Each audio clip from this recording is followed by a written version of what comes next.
क्या आपने कभी सोचा है कि जब हम भूखे होते हैं तो हमारा पेट क्यों गरजता है?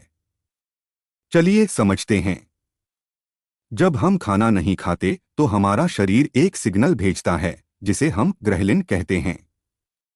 ये एक हार्मोन है जो हमारे दिमाग को बताता है कि हमें खाना चाहिए। और जब ये हार्मोन रिलीज होता है तो पेट में मांसपेशियां सिकुड़ने लगती हैं। इससे एक आवाज निकलती है जो हम सुनते हैं, यानी पेट की गरज। ये एक तरह से हमारे शरीर का अलार्म है जो हमें याद दिलाता है कि अरे खाना खाओ। तो अगली बार जब आपका पेट गरजे तो समझ जाइए कि ये सिर्फ भूख का इशारा है। बस इतना ही। ध्यान रखें, अपने शरीर की सुने और समय पर खाना खाएं।